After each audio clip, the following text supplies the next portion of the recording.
खबर निकलकर सामने आ रही है ग्वालियर से, जहां पर शराब की शॉप पर मुनीम के ऊपर दो बदमाशों द्वारा फायरिंग कर दहशत फैलाने वाले मामले में पुलिस ने एक आरोपी को गिरफ्तार किया।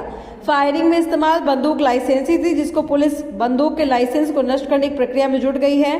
पुलिस फरार एक आरोपी की तलाश कर रही है। दरअसल मुरार थाना क्षेत्र के 7 नंबर चौराहे पर 16 मार्च को एक वाइन शॉप पर दो अज्ञात बदमाशों द्वारा फायरिंग कर फरार हो गए थे। फायरिंग की घटना दुकान में लगे सीसीटीवी कैमरे में कैद हो गई। सूचना मिलते ही पुलिस मौके पर पहुंची, अज्ञात बदमाशों के खिलाफ मामला दर्ज कर उनकी तलाश में जुट गई है। पुलिस ने कई सीसीटीवी कैमरे तलाश के बाद दोनों बदमाशों की पहचान संदीप बंगड़े और रिंकू यादव के रूप में की।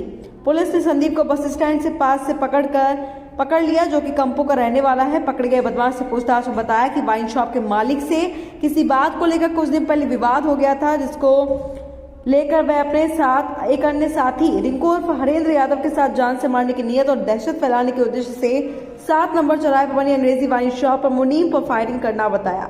आरोपी संदीप अपनी लाइसेंसी 315 बोर की राइफल और हरेंद्र द्वारा 315 बोर राइफल लेकर मोटरसाइकिल से घटनास्थल पर गए थे, जिसके बाद संदीप ने अपनी बंदूक कंपू थाना में जमा करा दी थी। फिलहाल पुलिस ने दोनों बदमाशों के खिलाफ 307 का मामला दर्ज कर संदीप की बंदूक का लाइसेंस नष्ट करने की कार्रवाई में जुट गई है। तो वहीं फरार रिंकू यादव की तलाश शुरू कर दी गई है। ग्वालियर से विकी शर्मा की रिपोर्ट।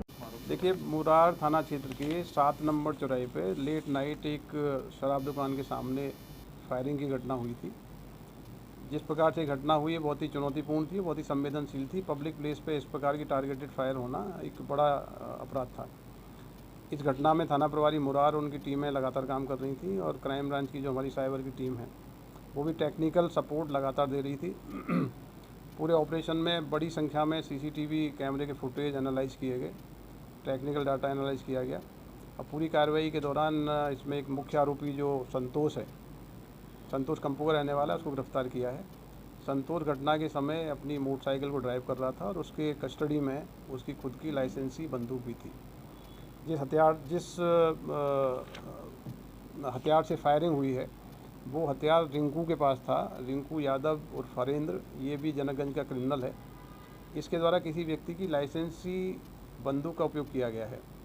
हरेंद्र भी गिरफ्तार नहीं हुआ है। हरेंद्र की गिरफ्तारी के बाद स्पष्ट होगा कि किस व्यक्ति की लाइसेंसी बंदूक यूज हुई है। न केवल उस व्यक्ति को जिसकी लाइसेंसी बंदूक यूज हुई है इस केस में आरोपी बनाएंगे, बल्कि उसका लाइसेंस भी कैंसिल कराएंगे। तो संतोष और अन्य जो व्यक्ति है उनके लाइसेंस कैंसिल होंगे। हम ये भी सुनिश्चित कर रहे हैं कि विगत वर्षों में जो भी लाइसेंस होल्डर हैं, यदि उनकी लाइसेंसी हथियार से कोई भी अपराध घटित हुआ है या उनका कोई लाइसेंसी हथियार यूज हुआ है किसी अपराध में, तो उनके लाइसेंसों को हम निरस्त कराएंगे। ऐसे व्यक्तियों को लाइसेंस रखने की कोई पात्रता नहीं रह जाती है।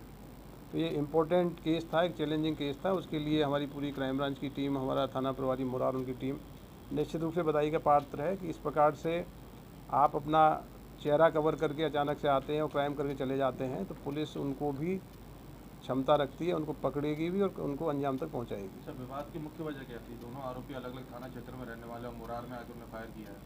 देखिए, क्रिमिनल्स हैं ये।